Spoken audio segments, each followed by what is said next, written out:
Glória a Deus. A gente vai aproveitar essa quarta-feira. Quero compartilhar uma breve palavra com vocês. Continuando sobre discípulo, você foi escolhido para orar. E hoje a gente vai falar um pouquinho sobre aprendendo a orar com Jesus, amém? Eu queria que você abrisse a sua Bíblia no livro de Hebreus, no capítulo 5, o versículo 7 e o versículo 8. No Novo Testamento, vamos falar hoje sobre aprendendo a orar com Jesus. Acredito que isso é importante para todo cristão. Nós vamos ter visto nessa passagem bíblica. Jesus mostra para nós que não basta orar, mas que nós precisamos orar corretamente. E orar certo, irmãos, é orar de acordo com o ensino bíblico. É orar de acordo com o que Jesus deixou na sua palavra. E Jesus, ele é o mestre divino da oração. E um dos propósitos maiores do ministério de Jesus foi justamente ensinar, falar e dar exemplos sobre a importância da oração. Por isso em Hebreus 5:7 diz assim: Ele, Jesus, nos dias de sua carne, tendo oferecido com forte clamor e lágrimas, orações e súplicas a quem o podia livrar da morte, e tendo sido ouvido por causa da sua piedade, embora sendo filho, aprendeu a obediência pelas coisas que sofreu. Então aqui a expressão nos dias da sua carne, que o escritor aos Hebreus apresenta, demonstra que durante toda a sua vida terrena, Jesus Cristo orava constantemente e incessantemente a Deus. Entre os dois períodos de nudez da vida do ser humano, que é o nascimento e a morte, fica bem claro que Jesus dedicou muito tempo do seu ministério à oração. E devemos orar corretamente como Jesus também orou, e diretamente a Deus.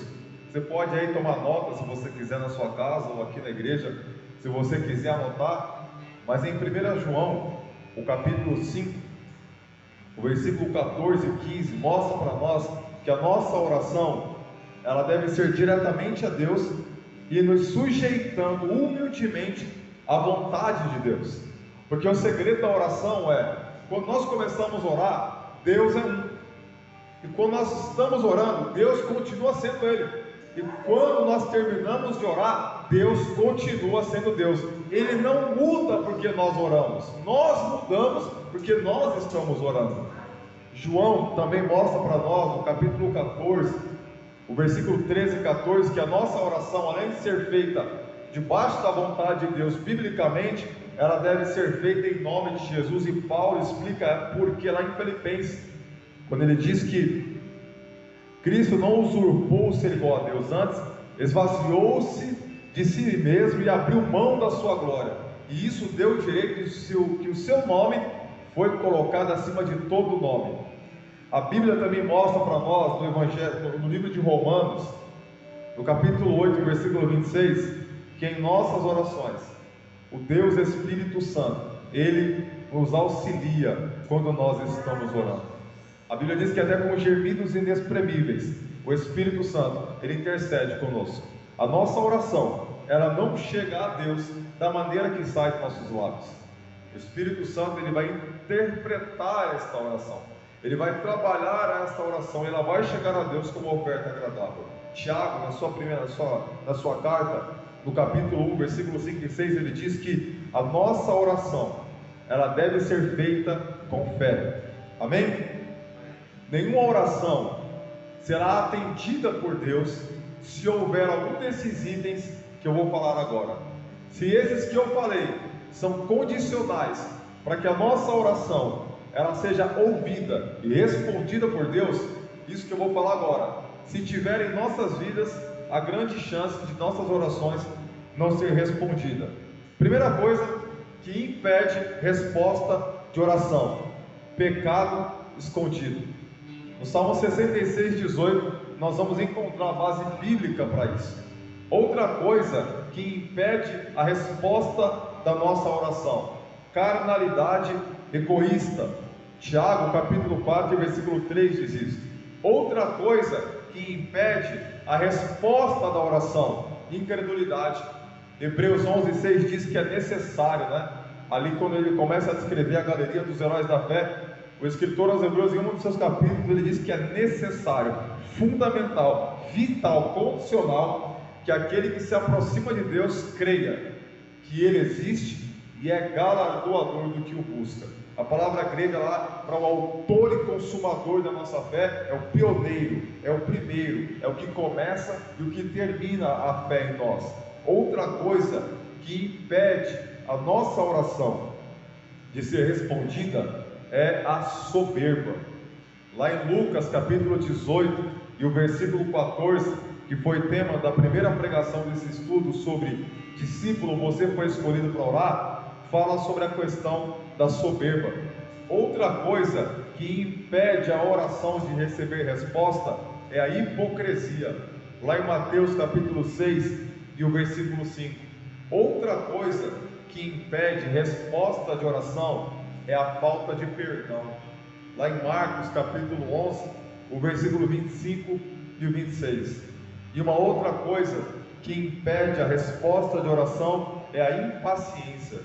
Lá em Lucas capítulo 18, o versículo 7 e 8. Partindo daqui, nós temos duas listas de condicionantes para que a nossa oração seja respondida, e nós temos aqui uma linha de ensinamento, o que impede a nossa oração de ser respondida. Por isso é importante orar corretamente. Então pode ser que alguém está orando por algo há muito tempo, por uma situação, e não obtém resposta. Esse checklist pode te ajudar a determinar em qual momento a tua oração ela está sendo neutralizada e não está tendo resposta. O Evangelho de Lucas é conhecido como o evangelista da oração. Se você pegar no capítulo 1 de Lucas, o versículo 10 até o versículo 13, inicia-se com o povo de Deus orando.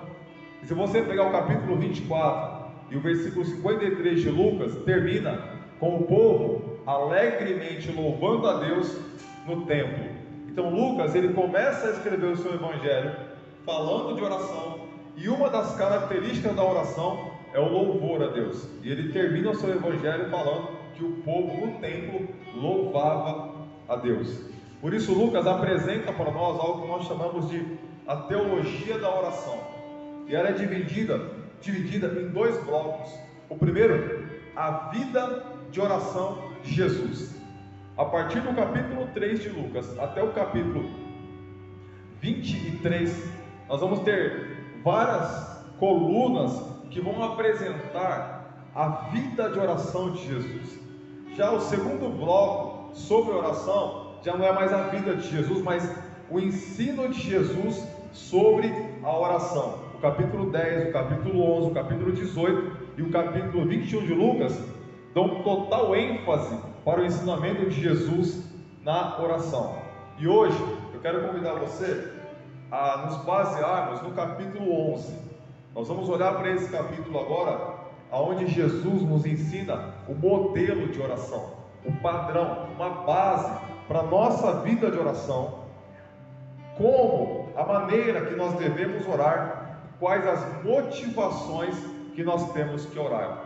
Então lá no Evangelho de Lucas, no capítulo 11, e o versículo 1, se você puder abrir a sua Bíblia aqui na igreja ou na sua casa e anotar, ter perto de você papel e caneta, é importante.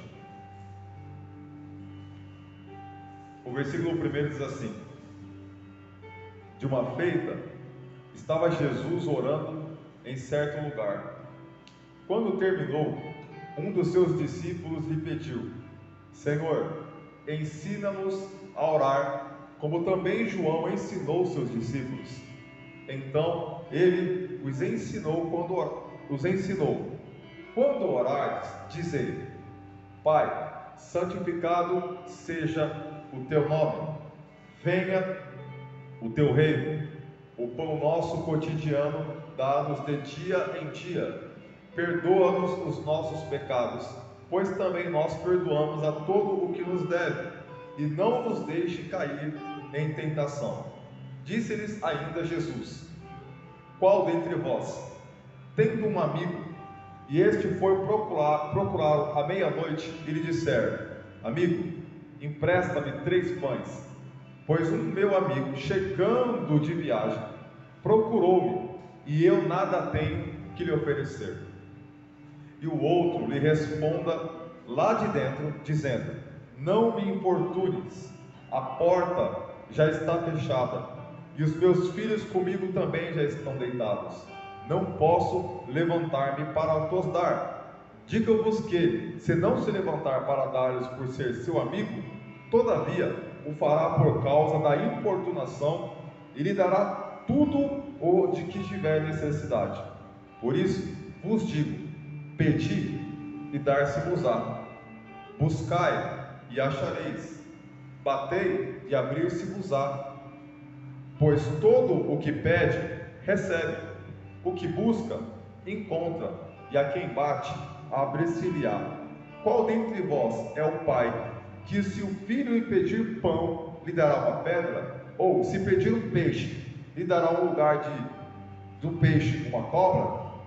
Ou, se lhe pedir um ovo, lhe dará um escorpião? Ora, se vós, que sois maus, saber dar boas dádivas aos vossos filhos, quanto mais o Pai Celestial dará o Espírito Santo àqueles que lhe pediram. Primeira coisa que eu aprendo foi uma frase de um grande pregador americano, Aiden Wilson Pauser, que ele diz que o maior desafio de todo pastor é levar os discípulos à oração, a uma vida de oração. Ele diz que se eu ensinar um discípulo a pregar, a evangelizar, a fazer a obra em um departamento da igreja, isso pode ser roubado, tratado de uma forma errada, ou se aparecer um líder com uma psicologia muito boa, pode deturpar isso. Mas se você aprender a orar, 1 João diz: não há necessidade que ninguém vos ensine, porque a unção vos ensinará todas as coisas. Então, quando nós aprendemos a orar, logo nós aprenderemos a pregar, logo aprenderemos a evangelizar, logo aprenderemos a contribuir, logo aprenderemos a servir com excelência, porque quem ora se aproxima de Deus, e quem se aproxima de Deus reflete o caráter de Deus.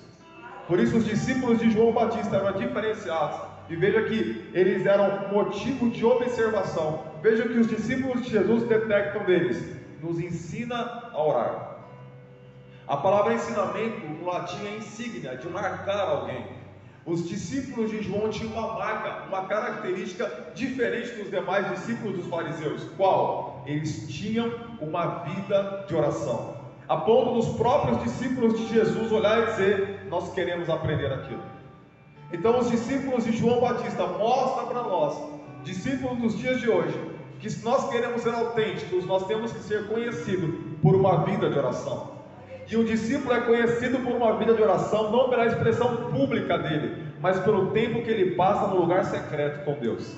É ali que nós conhecemos um verdadeiro discípulo, pelo tempo que ele passa na presença de Deus. Quando os discípulos demonstram esse desejo para Jesus, eu acho que todo pastor, ele quer ouvir essa pergunta: nos ensina a orar.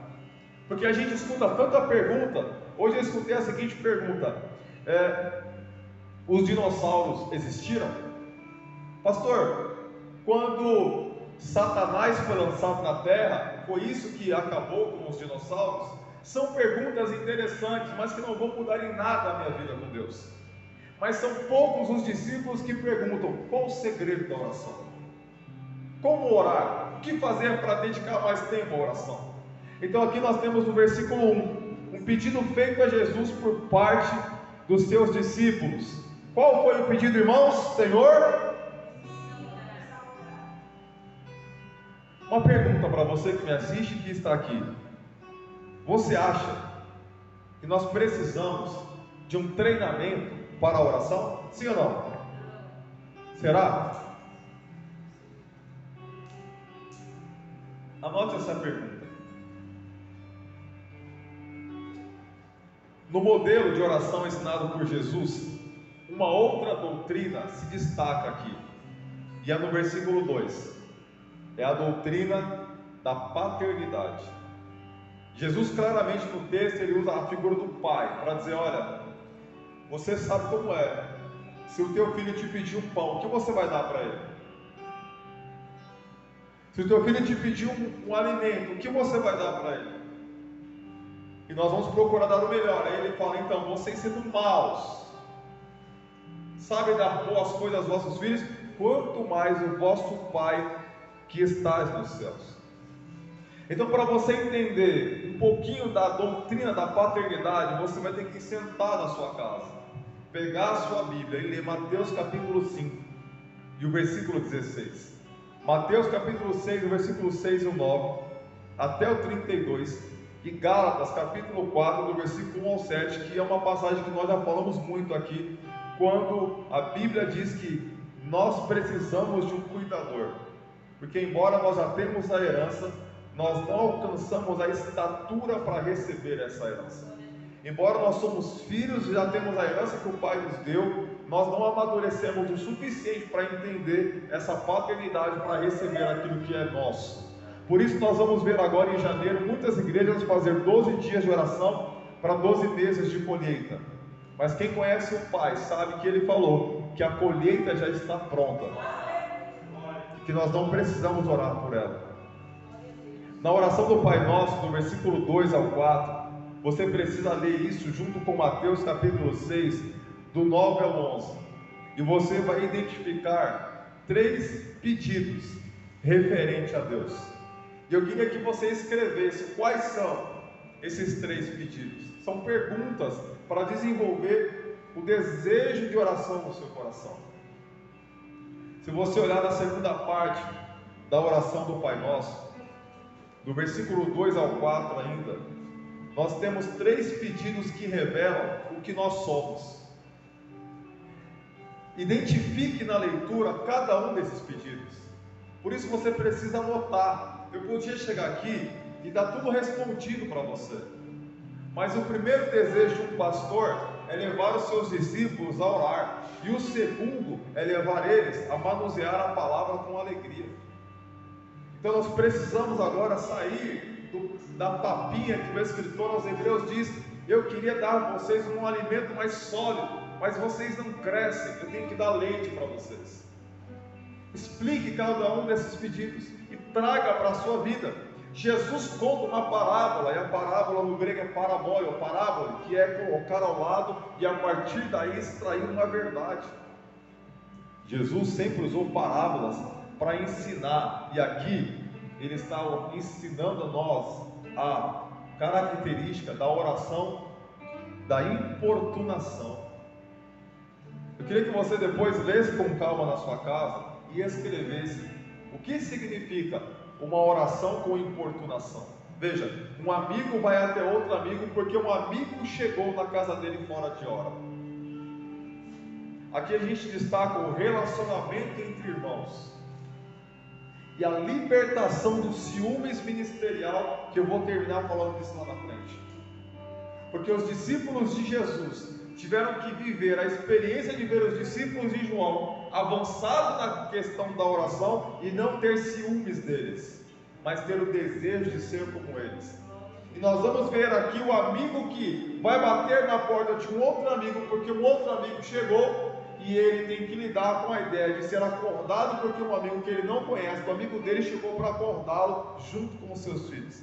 A oração de importunação, ela vai nos levar a vencer até mesmo doença da nossa alma, que nos impede de viver a Deus. E eu quero perguntar para você que me assiste: você tem importunado a Deus com as suas orações? Você e eu tem sido como aquela viúva, que mesmo sabendo que aquele juiz era ruim, ela importunava. Jesus quer de nós como igreja aquilo que a teologia vai defender, a perseverança da igreja de Atos, que aqui eu abri na oração hoje, lá em Atos 12, quando Pedro estava preso, e a Bíblia diz que havia um povo reunido em uma casa, e insistentemente orava por Pedro. E quando Rode ouviu a porta bater, ela foi abrir a porta, e ela ouviu e identificou a voz de Pedro, mas ela não abriu a porta. Ela ficou em dúvida: eu estou ouvindo a voz de Pedro, mas ele está preso. mas ela estava orando para que Pedro fosse liberto. Essa é a noite onde a minha oração, a tua oração, promoveu libertação para a liderança. E até mesmo eu e você não vai ver e não vai crer, mas Deus vai trazer resposta, porque nós estamos importunando a Deus. Liberta os pastores, liberta os pastores, tira das prisões, tira das cadeias, tira das algemas, tira das amarras, tira das angústias. Pessoas de oração, elas são incompreendidas, porque elas vivem no nível de importunação. O versículo 5 e 6 faz uma pergunta para nós: qual a origem ou a motivação da oração importuna? Que motivou eles? O que levou eles? Qual foi a bola propulsora que jogou eles para cima e disse: mestre, nós queremos aprender a orar, nos ensina. Sabe para que eles foram pedir? Para o pastor dele, não o pastor do vizinho. Aqui mostra para nós que esse tipo de oração revela a nosso respeito diante das necessidades. Qual é a promessa ou a garantia que Deus dá para o crente que o importuna na oração? Veja o versículo 8. O versículo 8 lá de Lucas que nós lemos vai responder para nós. Vamos ler? Lucas 11, 8 traz para nós uma promessa. Se eu não estiver lendo errado aqui,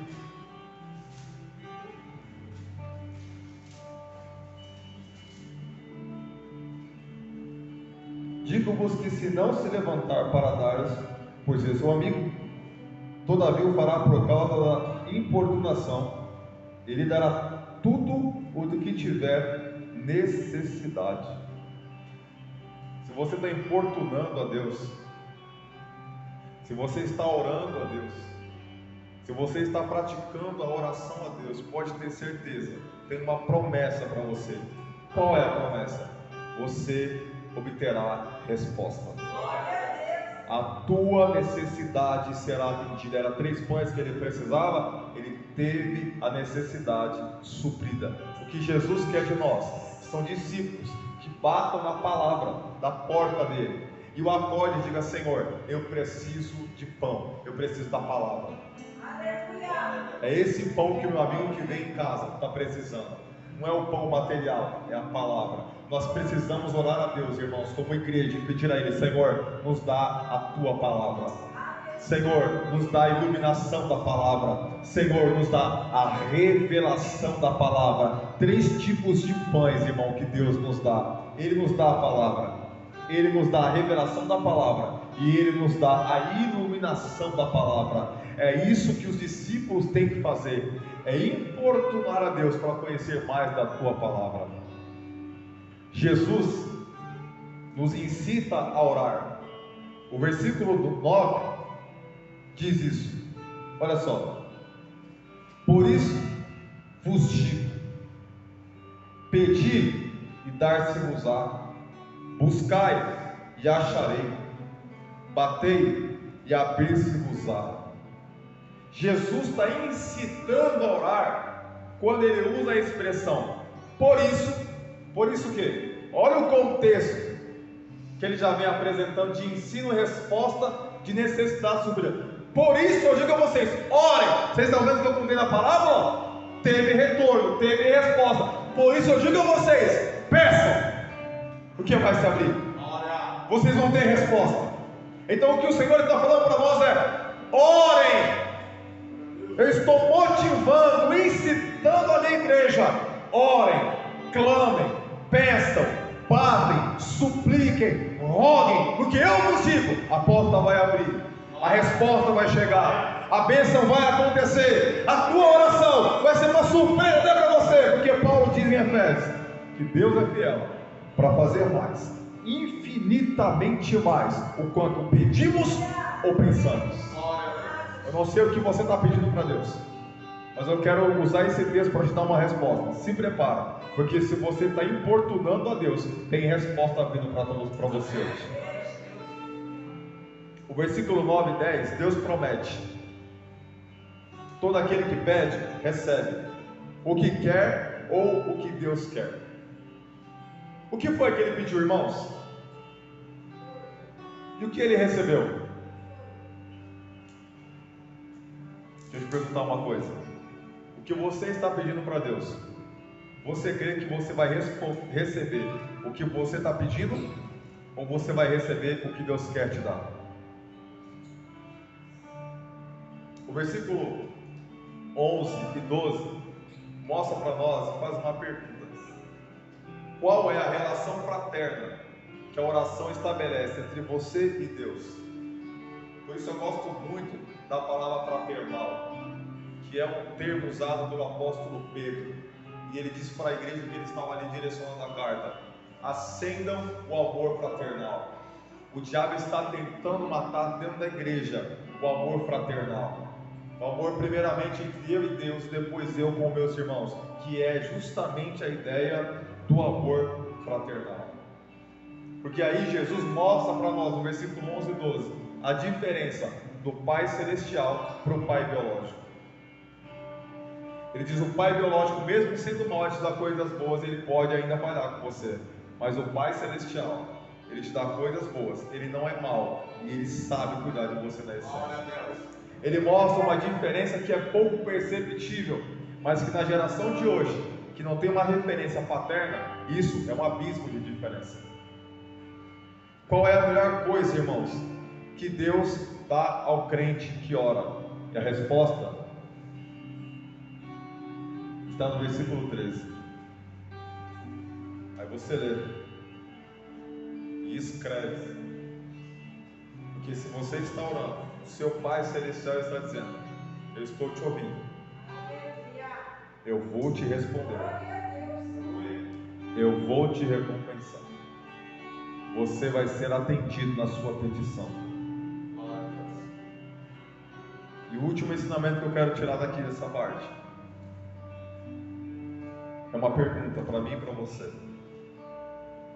Você tem orado a Deus pedindo-lhe o poder e o enchimento do Espírito Santo?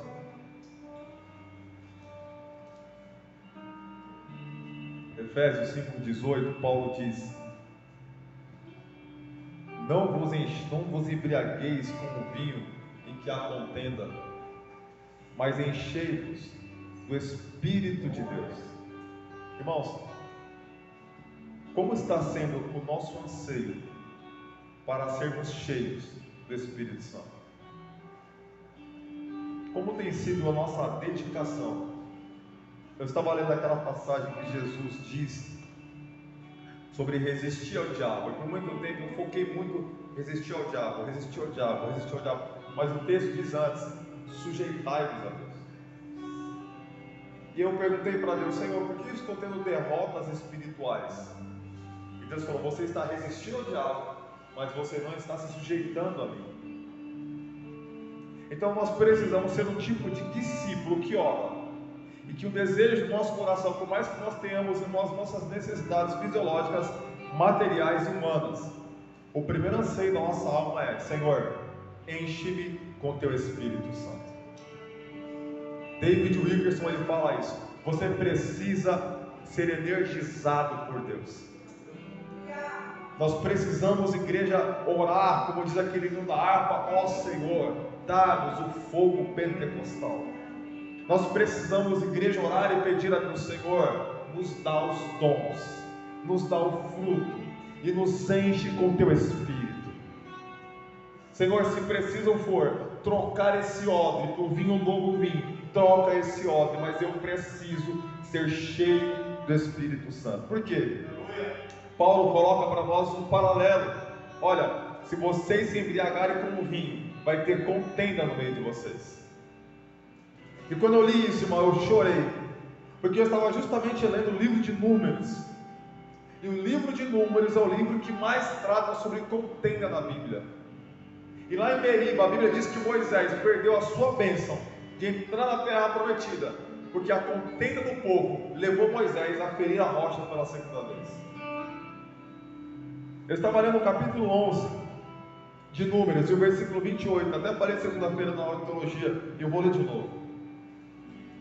Josué, filho de Nun, servidor de Moisés, um dos seus escolhidos, respondeu e disse: Moisés, meu senhor, proibi-lo.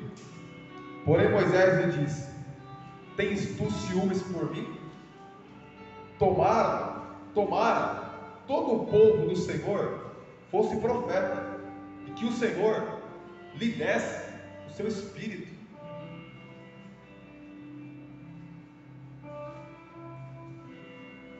Baseado nesse último versículo que eu li de Efésios, enchei-vos do Espírito Santo e não do vinho que há contenda.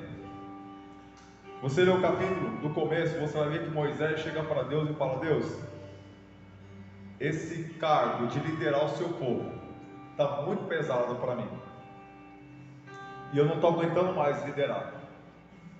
Então vamos conversar aqui, porque eu não tenho mais forças para continuar liderando. Eu pensei como pastor que Deus, ele ia abrir um leque para Moisés de opção e falar: eu vou resolver, Moisés, esse problema.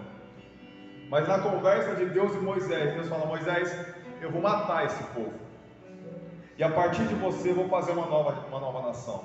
Aí Moisés fez o quê? Foi lá e intercedeu pelo povo e disse: não, Senhor, não faça isso. E eu entendi que era por dois motivos iniciais. Primeiro, Moisés sabia que a promessa de ser uma grande nação era para Abraão e não para ele. Então Moisés tinha consciência do seu propósito. O meu é ser libertador, o de Abraão é ser pai da nação. Eu não posso querer o que não é meu. O que é de Abraão é de Abraão, o que é meu é meu. Segunda coisa que levou Moisés a falar: Deus, não faça isso. Eu acredito que, como Moisés, eu também penso nisso.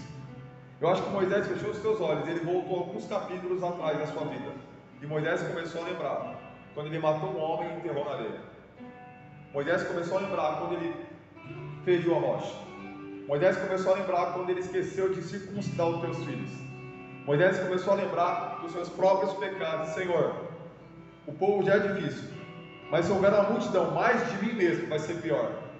Então não faça isso, porque mais de mim é problema na certa. Moisés, ele se conhecia, e aí Deus falou para ele que Jetro já tinha falado, que é o sonho do nosso ministério, é isso aqui, equilibrado e saudável. Deus fala: então Moisés, vai lá e escolhe no meio do povo 70 homens, porque eu vou encher eles com o meu espírito.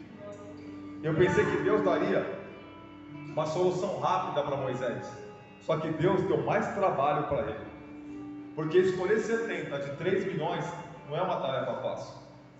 Desses 3 milhões, 605 mil eram homens que Deus separou para ser ali, e nós tínhamos ainda a tribo de Levi para ser os sacerdotes. Moisés ia ter que passar um processo de seleção muito grande para filtrar todo esse tipo de gente, para poder segregar, treinar para serem cheios do Espírito Santo. Então às vezes a gente está cansado de ser pastor, a gente está cansado de liderar alguma área da igreja, e vai a Deus em oração, e pensa que Deus vai falar assim: então faz o seguinte, entrega o que você tem que fazer. Mas quando nós esperamos de Deus essa palavra, Ele fala o contrário: vai lá e faz diferente e faz melhor. Moisés volta à história de 70. E aí eu aprendi uma coisa diferente com Josué, que eu gosto muito de Josué. E eu termino aqui a frase de hoje. Moisés está com os 70. Os 70 não chega o Espírito profetizando. E a Bíblia diz que Moisés chega em Josué e fala: a Bíblia chama Josué de servidor. Valores invertidos. Dificuldade em entender hierarquia e disciplina. Dificuldade em entender cadeia de comando. Josué, a Bíblia chama de servidor de Moisés. Ele chega para Moisés e quer mandar em Moisés. Para Moisés, tem 2 caras fora dos 70 que estão do lado de fora do arraial e eles estão profetizando. Proíbe eles.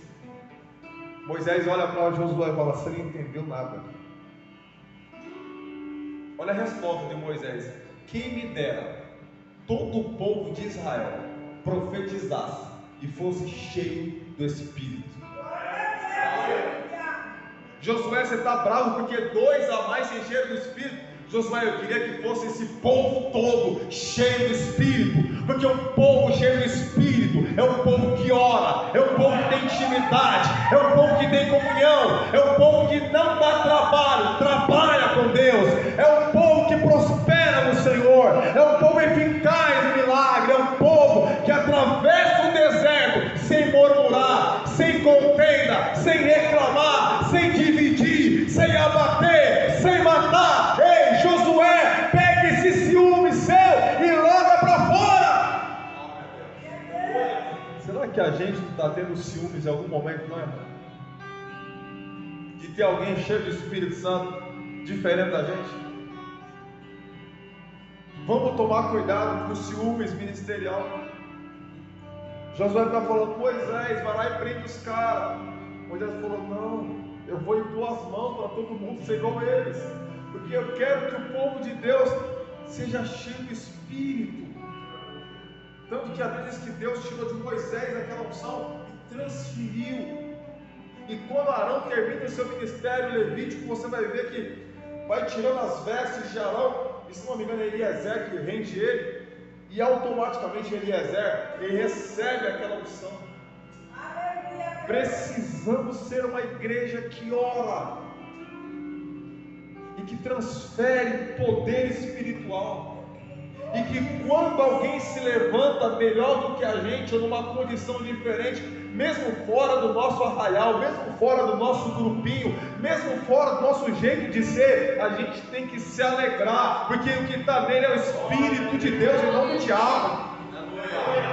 Aí Moisés falou, ô Josué, faz isso não.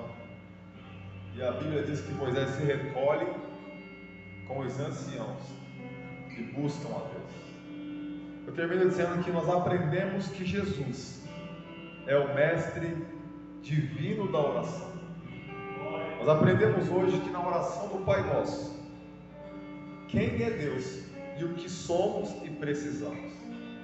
Nós aprendemos hoje que devemos importunar a Deus com as nossas orações.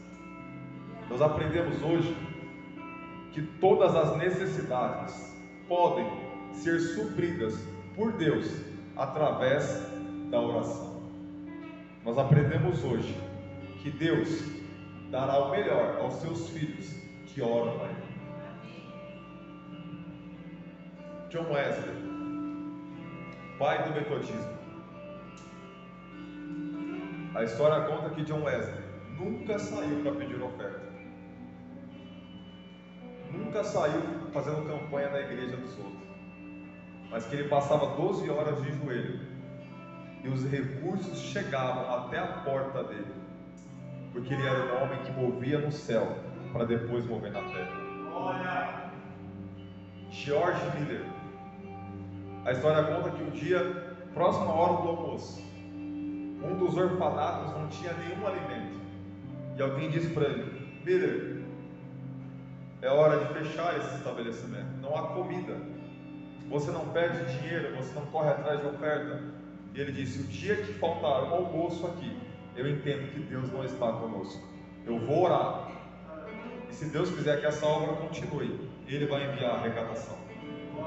Faltando 8 minutos para servir o almoço para as crianças, chegaram pessoas cheias de sacola e colocaram na mesa para eles se alimentarem. Eu não sei quanto a você, irmão, mas eu particularmente sinto uma grande necessidade de orar um pouquinho mais. E eu tenho visto muitas vezes o quanto eu tenho quebrado a cara por agir com a força do meu braço e não com a força do joelho. Como diz Cacau Siqueira, todas as lutas que com os punhos cerrados eu enfrentei, eu perdi. Mas as lutas que com as mãos levantadas eu enfrentei, elas eu venci. Eu sei que você pode ter vindo aqui com dor hoje, dor na alma, dor no corpo, mas eu convido você a se colocar de pé, você na sua casa, a fazer um momento de oração, enquanto os nossos irmãos vão cantar um hino para encerrar essa palavra. Eu peço a tua ajuda em oração. Pai Santo e Justo, nós precisamos da tua ajuda. Nós estamos enfrentando os dias trabalhosos que Paulo escreveu. E eu preciso de um toque de Deus na minha alma hoje. Eu preciso daquela ajuda, aquela visita de madrugada no pé da cama. O Espírito Santo me chamando para orar. Pai, eu preciso de ajuda para organizar minha vida profissional, familiar, financeira. E não negligenciar o tempo da oração. Me ajuda, ajuda meus irmãos, porque aqui ninguém é melhor que ninguém. Eu sei que não é o tempo da oração, mas é a inclinação do coração que conta. E eu tenho visto, ó Pai, muitos irmãos desanimarem no meio do caminho. Eu tenho visto, ó Pai, muitos irmãos abandonarem a congregação. Nós temos visto, ó Pai, pessoas morrerem. Senhor, nós temos visto depressão crescer, estresse crescer, suicídio crescer. Senhor, eu estou alarmado. Por dia, nos Estados Unidos, 20 ex-fuzileiros se matam, tiram a própria vida. Pai, nós queremos desatar as tuas mãos agora com a nossa oração. No sentido de que quando nós oramos, nós cremos que a mão de Deus se move. Não porque oramos, mas porque o Senhor espera de nós esta confiança. Pai, eu oro pela igreja, avivamento e reforma. O Senhor nos plantou nessa terra. Temos encontrado barreiras, dificuldades em nós mesmos, em nosso redor e em nosso derredor. Há uma torcida do inferno para que essas portas não abram mais. Há uma expectativa humana para que contendas, brigas, bate-bocas, divisões cresçam nesse lugar. Mas a tua palavra nos dá uma garantia que o Senhor anula os sofismas, ó Pai. Deus, eu oro por esta igreja. Eu oro por este povo. Do altar à portaria, muitos estão adormecidos. Desperta-os, Pai. Deus, como o Senhor fez nos dias de Ageu. A tua palavra diz que o Senhor despertou o espírito do povo. O Senhor despertou o espírito do sacerdote.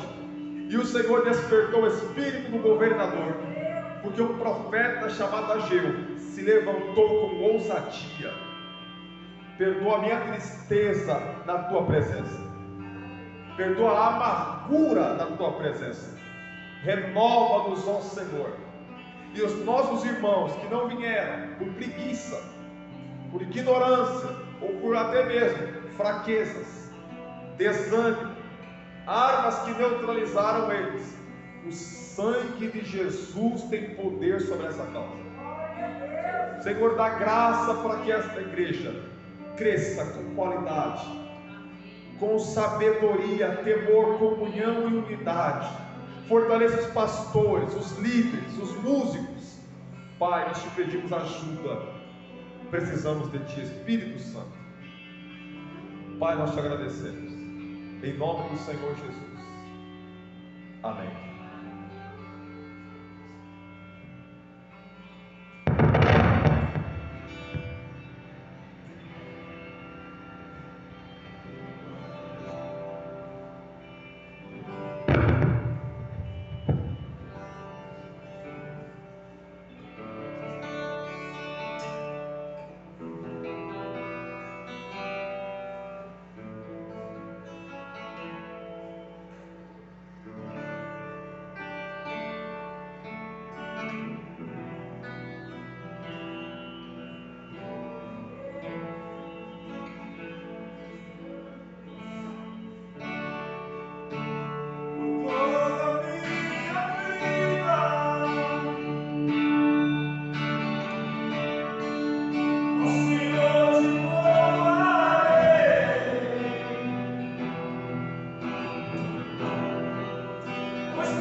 Deus.